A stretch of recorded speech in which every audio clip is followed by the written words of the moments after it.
Avec le déconfinement demain, Axel, et donc ce lundi, les coureurs cyclistes pourront reprendre leur vélo, retrouver leur route d'entraînement. C'est une très bonne nouvelle. Oui, non seulement les cyclistes vont pouvoir quitter leur home trainer, mais en ce qui concerne les coureurs professionnels, ils vont aussi pouvoir s'entraîner avec un calendrier en tête. L'Union cycliste internationale a en effet présenté cette semaine son calendrier de reprise.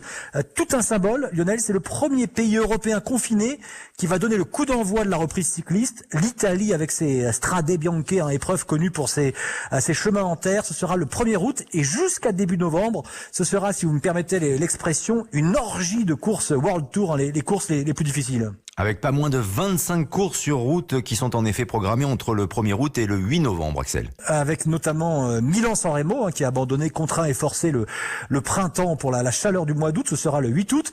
Après, en théorie, il y aura mi-août un critérium du Dauphiné raccourci mais très montagneux qui permettra de préparer le Tour de France, dont le départ est toujours fixé le 29 août à Nice.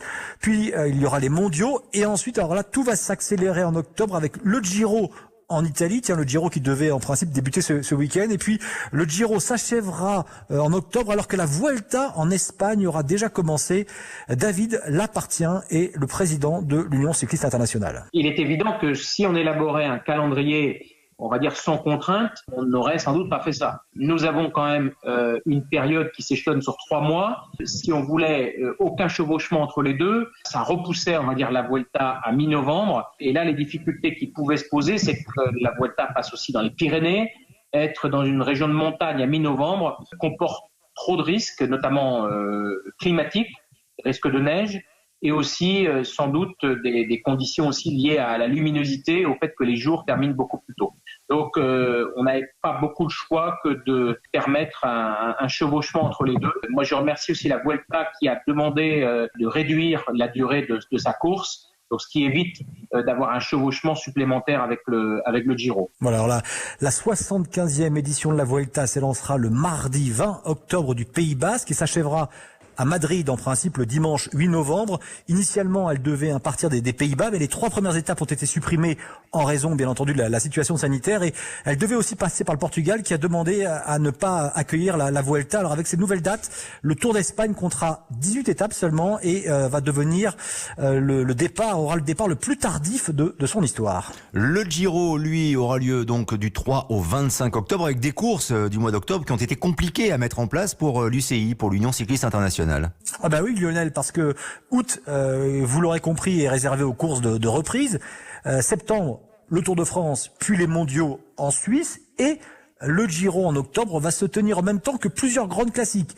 Liège-Bastogne-Liège, l'Amstel Gold Race, le Tour des Flandres et Paris-Roubaix. Alors écoutez ce que dit de ce mois d'octobre dantesque David Lappartient, le président de l'UCI donc. Ça a été surtout le mois d'octobre qui a été un peu plus compliqué, dans la mesure où se passaient quand même les classiques, et c'était normal. L'organisateur du Giro espérait en avoir le moins possible. Les organisateurs des classiques, eux, disaient mais nous on pourra pas les faire en novembre parce que les conditions climatiques seront telles que ça nous paraît pas tellement raisonnable. Il y a eu aussi le sujet de la durée du Giro qui a été aussi une question et où nous avons arbitré dans le sens de conserver au Giro sa durée initiale, mais ça allait aussi de pair avec quelque part avoir des dimanches où en même temps ils supporteraient un peu de concurrence. Donc c'est surtout ces arbitrages d'octobre qui ont été les plus compliqués. C'est un calendrier dense tout de même, Axel, mais il en va de l'avenir économique de la discipline, c'est vrai. Oui, Lionel, parce que la suspension des courses depuis mi-mars a fait beaucoup de mal à l'économie de la petite reine. Plusieurs équipes professionnelles se retrouvent en grande difficulté. Le peloton a absolument d'une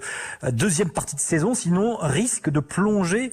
Le peloton risque de plonger dans une situation assez catastrophique. Ce sont les mots de David Lappartient, qui se veut toutefois assez optimiste. Dans chaque difficulté, il y a peut-être toujours des opportunités. Est-ce que cette nouvelle organisation du calendrier va déboucher sur une fin de saison qui va être étincelante? C'est ce que l'on espère pour tout le monde, parce que tous les coureurs savent qu'ils ont 3 mois sur lesquels il faut être concentré. Il n'y aura pas de période de repos tellement là-dedans. Il y a un championnat du monde au milieu de tout ça qui peut être extraordinaire. Donc moi, je vois aussi beaucoup d'opportunités pour notre sport. Après, on est réaliste. On regarde aussi ce qui se passe au niveau de la population, on regarde ce qui se passe au niveau mondial, mais on reste toujours résolument optimiste en se disant qu'il faut préparer l'avenir, c'est le rôle des dirigeants. pour nous, avoir une fin de saison 2020 qui ressemble à quelque chose, c'est essentiel. David Lappartient, le président de l'Union cycliste internationale. Alors l'UCI qui a fait un clin d'œil appuyé au cyclisme féminin. Pour la première fois de l'histoire, Paris-Roubaix, programmé le 25 octobre, sera précédé d'une course féminine. Le 25 octobre sera d'ailleurs un dimanche à ne pas manquer. Ce jour-là, il y aura l'arrivée du Giro, la 6e étape de la Vuelta et donc l'enfer du Nord où la boue et la pluie pourraient s'inviter.